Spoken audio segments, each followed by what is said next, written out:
ഇപ്പൊ കാണുന്ന ഇൻഫ്ലുവൻസേഴ്സ് മൊത്തം ഇപ്പൊ പെർഫെക്റ്റ് ആയി നിൽക്കുന്നുണ്ടെങ്കിൽ അതിന്റെ അർത്ഥം ഒരു ടൈമിൽ അവർ പീക്ക് ടൈമിൽ അത് നല്ല ഹാർഡ് വർക്ക് ചെയ്തിട്ടുണ്ടാവും. 2019 ഞാൻ യൂട്യൂബ് എന്ന പ്ലാറ്റ്ഫോമിനായിട്ട് കൂടുതലായിട്ട് പഠിക്കണത്.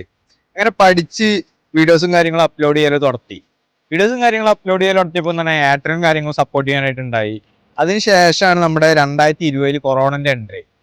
അങ്ങനെ കൊറോണന്റെ എൻട്രി കാരണം നമുക്ക് യൂസ്ഫുൾ ഉണ്ടായിട്ട്, കാരണം കുറെ ആൾക്കാർക്ക് യൂസ് അങ്ങനെ പറയാൻ പറ്റില്ലെങ്കിലും കുറെ ആൾക്കാർക്ക് ഇതും കാര്യങ്ങളും ഉണ്ടായിക്കൊണ്ട് നമുക്ക് യൂസ് ഉണ്ടായിട്ടുള്ളത്. കാരണം എന്താ വെച്ച് കഴിഞ്ഞാൽ നമ്മുടെ ഓൾമോസ്റ്റ് ആ യൂട്യൂബ് ചാനലിൽ 2000 സംതിങ് എന്താ ഫോളോവേഴ്സും കാര്യങ്ങളും കിട്ടി. പിന്നെ 100 സംതിങ് വീഡിയോസും കാര്യങ്ങളും അപ്ലോഡ് ചെയ്യാനും പറ്റി. അങ്ങനെ പോയി. സോ അത് അധിക കാലം നീണ്ടു നിൽക്കാൻ പറ്റിയില്ല. ബിക്കോസ് നമ്മുടെ എഡ്യൂക്കേഷന്റെ പരമായിട്ട് നമുക്ക് പോകേണ്ടി വന്നേ. അങ്ങനെ അത് അവിടെ ഡ്രോപ്പ് ചെയ്ത്. പിന്നെ ഇപ്പൊ അഗൈൻ നമുക്കറിയാലോ, നമ്മളിപ്പോ റീസെന്റ് ആണ് നമ്മൾ സ്റ്റാർട്ട് ചെയ്തിട്ടുണ്ടായിരുന്നത്. സോ അങ്ങനെ സ്റ്റാർട്ട് ചെയ്ത് കുറച്ച് ഒരു 4-5 വീഡിയോസ് അപ്ലോഡ് ചെയ്യും, അങ്ങനത്തെ കാര്യങ്ങളും അതിന്റെ ഫീഡ്ബാക്ക് ഒക്കെ നൈസായിരുന്നു. പക്ഷെ അതിന് ശേഷമുള്ള വീഡിയോസ് എന്താണെന്നാവോ നമുക്ക് ഒരു ഇൻട്രസ്റ്റ് കിട്ടുന്നില്ല വീഡിയോസ് അപ്ലോഡ് ചെയ്യാൻ. കാരണം എന്താ വെച്ച് കഴിഞ്ഞാൽ നമ്മൾ ഈ പെർഫെക്ഷൻ നോക്കിയിട്ട് ഇങ്ങനെ പോകും. അത് കാരണം തന്നെ എന്ത് പറയാനും ഇപ്പൊ ഒരു വീഡിയോസ് അപ്ലോഡ് ചെയ്യാൻ ഒന്നിനും പറ്റണില്ല.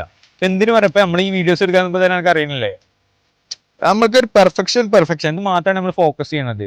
അത് കാരണം തന്നെ നമുക്ക് എവിടെ എത്താൻ പറ്റുന്നില്ല. സോ നമ്മൾ ചിന്തിക്കേണ്ട കാര്യം വെച്ച് കഴിഞ്ഞാൽ ഇപ്പൊ ഞാനാവട്ടെ നീ ആവട്ടെ ഇപ്പൊ ഒരു കണ്ടന്റ് ക്രിയേഷൻ സ്റ്റാർട്ട് ചെയ്യുകയാണെന്നുണ്ടെങ്കിൽ ചിന്തിക്കേണ്ട ഒരു കാര്യം എന്താ വെച്ച് കഴിഞ്ഞാൽ ഇതാ, നമ്മൾ ഈ പെർഫെക്ഷൻ ചിന്തിച്ചുകൊണ്ടിരുന്നേ നമ്മൾ എവിടെ എത്താൻ പോകണില്ല.